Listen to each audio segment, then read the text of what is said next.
Je suis le propriétaire du troupeau, bon, avec mes frères. Et c'est ce troupeau-là qui nous nourrit tout, avec tous nos besoins de la maison. Avant, je tentais pour émigrer, mais vraiment, on dit l'émigration, moi j'ai mis sa croix.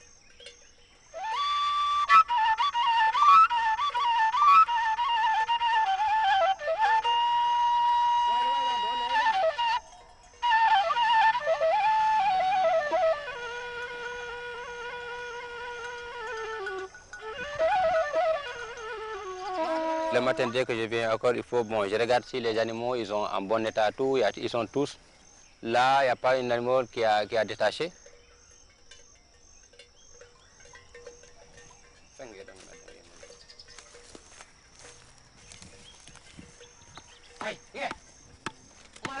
On détache le veau et on le laisse téter pendant 2 minutes ou bien 3 minutes.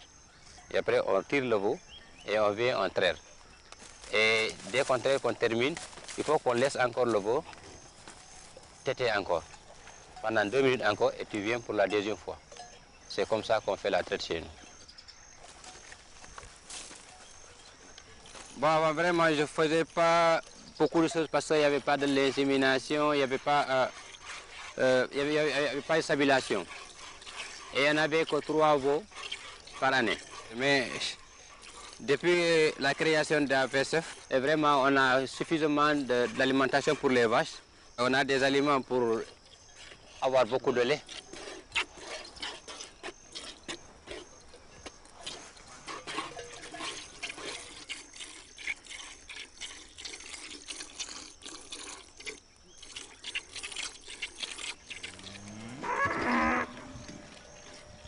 Si ce n'est pas le veau, le lait ne sort pas.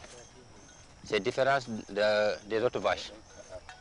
Parce que j'ai vu en France, le veau ne tète pas. Mais nous, ici, pour cultiver le lait, il faut que le veau tète. C'est le veau qui, bon, la maman va descendre le lait pour le veau. Ce n'est pas pour toi.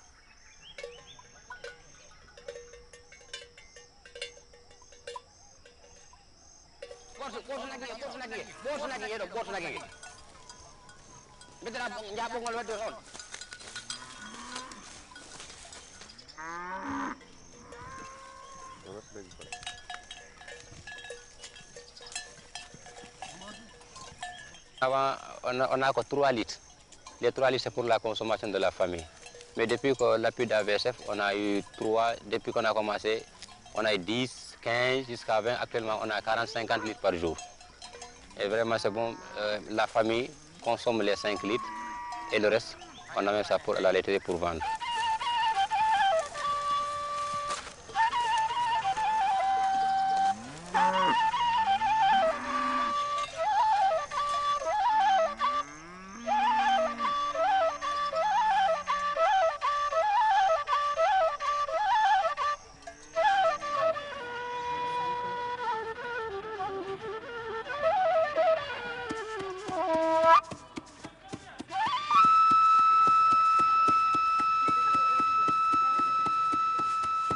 Ça, c'est déjà filtré, et ce qui va à la laiterie. Là, c'est pour le petit déjeuner demain. On caille ça, et ça, on réserve ça pour demain. Ça, c'est le lait qu'on doit boire aujourd'hui. Maintenant, ce qui reste, c'est le fait d'amener le lait à Vélingara. Je vais me laver pour amener le lait à Vélingara.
Première étape o ko ɗo collecte ɗo si ɓe ngari han joom on taw ko ma ɓe ndaara ɓira ɗam mum ɗam ho ɗam moƴƴi ho moƴƴaani minen tami testeur ɗum woni hectodensimètre ɗon ko pour ndaargol ho joom ɓeydaani ɗum ndiyam si ɗi ɓeydi ɗum ndiyam han si a waɗi trempé appareil o han appareil o ko jooɗoyto to nder tawa ɓira ɗam ɗam ɗi hoyti men nayi amen ɗi ko tuppunanta wona sorti tuppu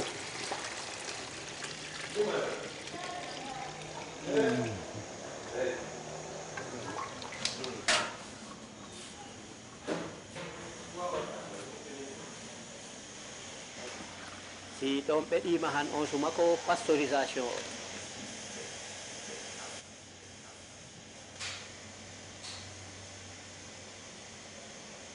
pasteurisation o toujours joom larta température mum ɓira ɗam o ha heɓa au moins 90 degré ha si heeɓi 90 degré han on suma yawta heɗe 3e étape o refroidissement o e joko mi horsa ɓira ɗam ɗam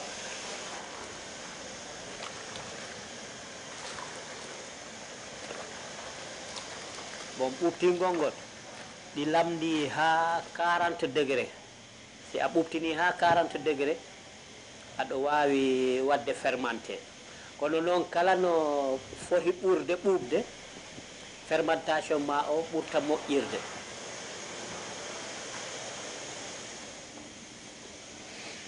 mamin tami ɗo premiére ko WSF yahi e galleji amen he ɓe mbiyo ɓen cohli liggodde e joomaɓe nayi taw noon minen komin jogii nayi ko min ganda nafoore nayi nde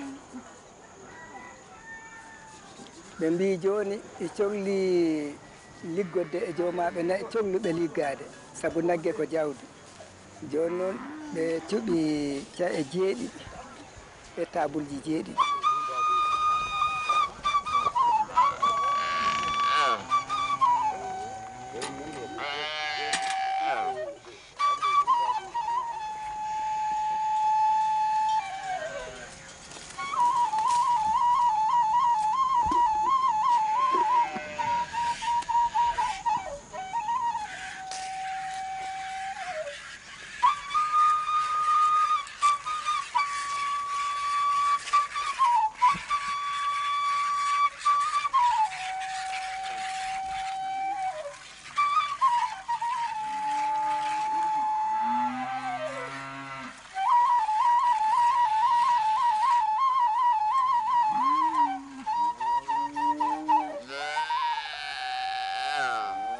e dow ɗum ko waɗako si minen cohli liggade anna min mbad bureau Allah no waɗi min mbaɗi bureau ɓe mbi o hokko min cohli min mbine faala wadde unité tawi ko e unité ji woɓɓe min naɓanno ɓe mbi o si tawi woni min paala ɗum han ɓe mbawi ɗaɓɓande min matériel kono noon e dow tawa minen jogii aadi sarɗo min mbi min dakkori ɗum ɓe mbi joni seede muɗum étable colce sappo yo a fawama litre sappo ñallal yo ñallal mbo colce joyi ñallal yo ñallal a fawama litre joyi ɓe mbawi min noon on tuma waɗande financement fi biƴƴe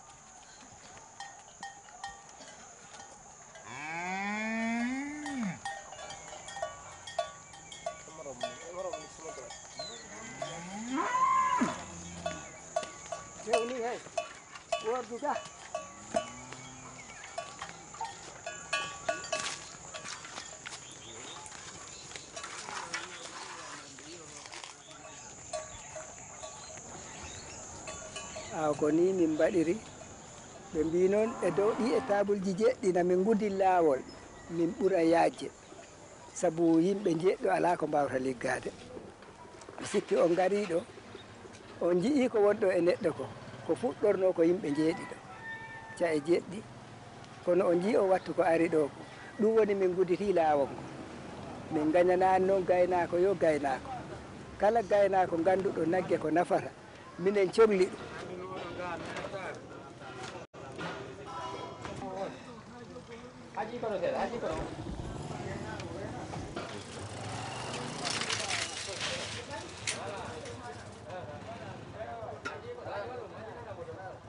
Comme il y a à peu près 50 ou bien 60 personnes qui viennent, chaque personne, s'il amène le nombre de litres, il faut automatiquement, si on mesure, il faut qu'on écrit sur le cahier. Soumaïla. Par jour.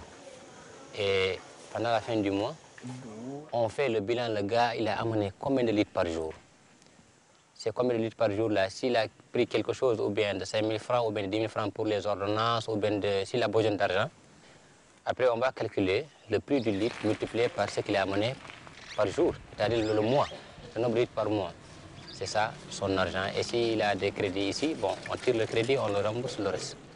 On peut avoir à moins à peu près 50 000. Au moins 50 000, ce qui est de 10 litres ou bien de 5 litres, mais ce qui est de 40 litres ou bien de 50 litres, vraiment, il gagne à moins à peu près de 200 000. Parce que je peux dire 350, mais après, à moins, on dit en 200 000. Le mois passé, on avait collecté 7 850 litres. Chaque chiffre d'affaires, on avait à peu près 4 500 000. On avait 4 500 000, mais c'est avec tout le prix du lait. Avec tout, sans amener le sang, sans enlever les dépenses.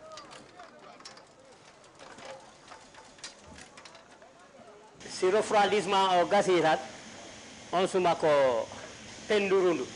Si ɓuɓti an ɗo o ko kosam wonɗo laaldi ko ɗo joom ñeɗata ni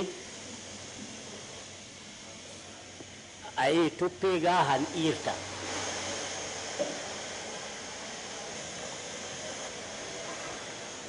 ha voilà ay ɗo fendama joni ɗini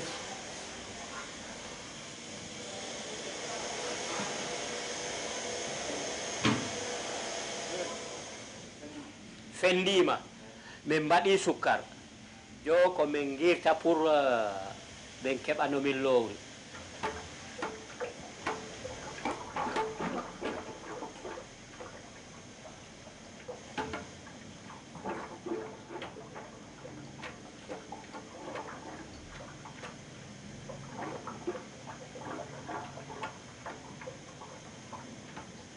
weeti ham mi dawi tan ɗo he ko ɓiraɗam ɗam fuɗɗata arde ko ensasage mbaɗanmi ensasage ha ɗum woni ɗum ko mbaɗanmi nin ɗo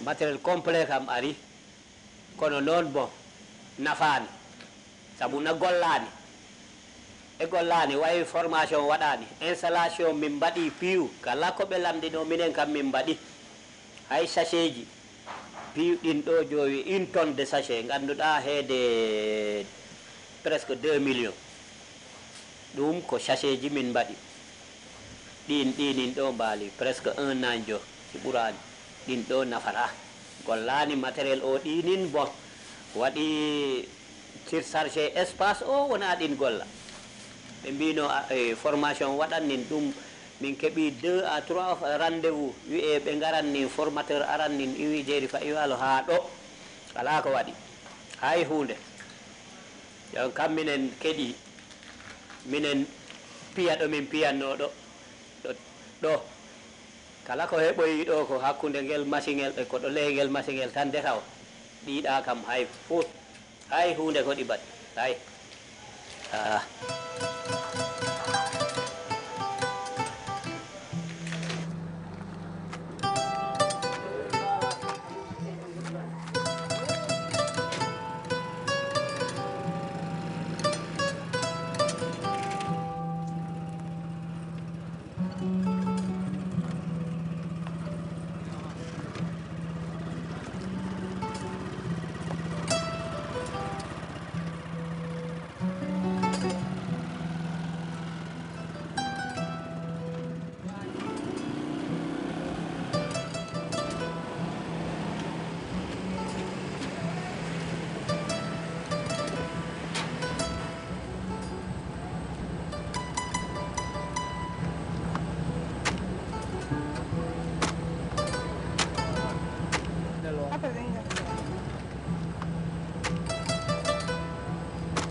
premier contact avec Omar Baldé de Saré Réel date de 2001. Mais tout de suite, j'ai senti en lui vraiment un potentiel et un jeune dynamique. Donc je suis revenu au bureau, j'ai dit à mon chef, c'était un expatrié en français, je lui ai dit, ce jeune-là, il faut qu'on l'appuie, parce que je pense qu'il va faire quelque chose. Donc voilà, c'est les premiers contacts avec Omar. Et après, par la suite, il a été retenu parmi les éleveurs pilotes pour bénéficier d'une étape laitière. Et l'année-là, il est sorti comme le premier producteur de lait parmi ces 7. Mais il était vraiment omnibulé par l'Espagne. Il voulait coûte que coûte aller en Espagne. Alors il me disait, mais il faut que tu mettes un visage. Je lui ai dit, mais moi je ne peux pas t'aider dedans. Et en plus, je ne sais pas ce que tu vas aller faire en Espagne avec tout ce que tu as. Alors en me taquinant, il me considérait un peu d'égoïste puisqu'il disait, moi je venais de la France, pourquoi maintenant je ne veux pas qu'il aille là-bas. Mais maintenant, voilà, je pense qu'il n'en parle plus, quoi.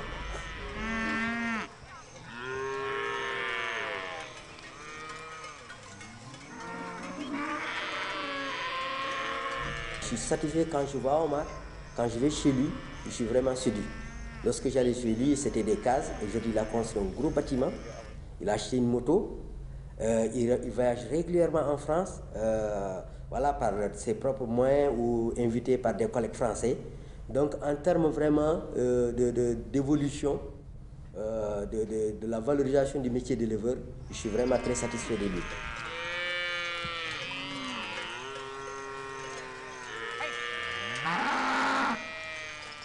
Je suis le propriétaire du troupeau encore, et bon, avec mes frères, parce qu'on est hérité ça avec mon papa qui est décédé en 90. Et c'est ce troupeau-là qui nous nourrit tout avec les études, avec tous nos besoins de la maison. Et avant, pendant l'hivernage, les vaches sont bien nourries. Pendant la saison sèche, les vaches n'ont pas bien nourri. Et si les vaches n'ont pas bien nourri, ils sont maigres, ils ne donnent pas même pas du lait. Mais depuis que la création de AVSF, depuis 2001, vraiment, Inch'Allah, ça va quand même, ça va.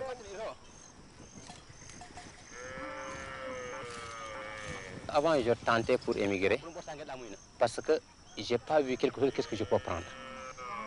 Les vaches sont maigres, il n'y a pas un projet qui nous appuie et moi, je n'ai rien. Et c'est pour cela que je vois encore un frère qui va ici, il passe vers le Maroc. Et j'entends avant-hier, et il est entré au Maroc, il est entré en Espagne. Et 2 ans, 3 ans, il vient costaud avec beaucoup d'argent. J'ai dit, attends, je vais passer. Mais comme que le projet AVC est venu, ils nous ont appuyés. Vraiment, on dit l'émigration, moi j'ai mis sa croix.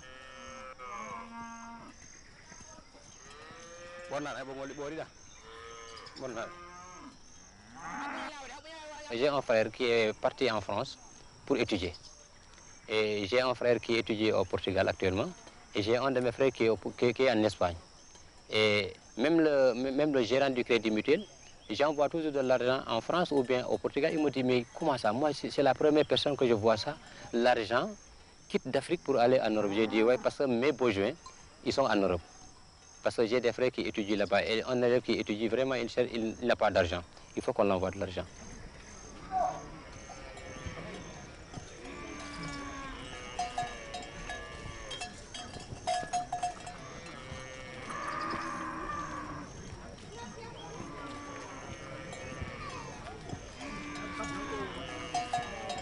En 2010, avec les vaches, là, j'ai pris mon propre l'argent pour... J'ai eu mon billet pour aller en France pour visiter les vaches en 2010. Et en 2011 encore, j'ai reparti encore pour voir les fermes. Parce que j'ai envie vraiment de rester avec mes vaches. Et j'ai envie encore que les vaches produisent mieux. J'ai envie encore de comprendre comment est la vache, qu'est-ce qu'elle peut faire. Qu'est-ce qu'elle peut faire? C'est pour cela, tous les 2 années, je prends mon propre argent, je coupe mon billet, je pars en France pour regarder, visiter et reprendre encore pour serrer la ceinture encore.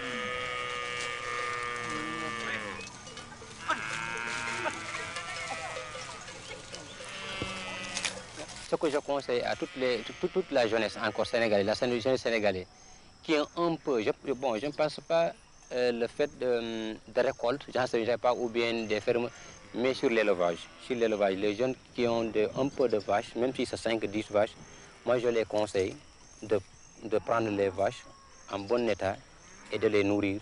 Ils auront des résultats avec les vaches.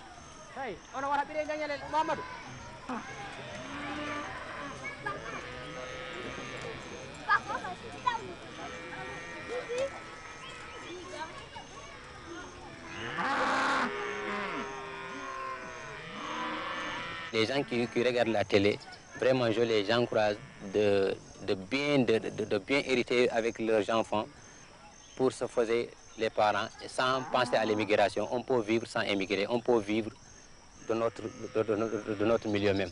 Ça, je peux le dire ça. Parce qu'il y a les frères qui sont là-bas, vraiment, alhamdoulilah, vraiment, on peut vivre même notre agriculture.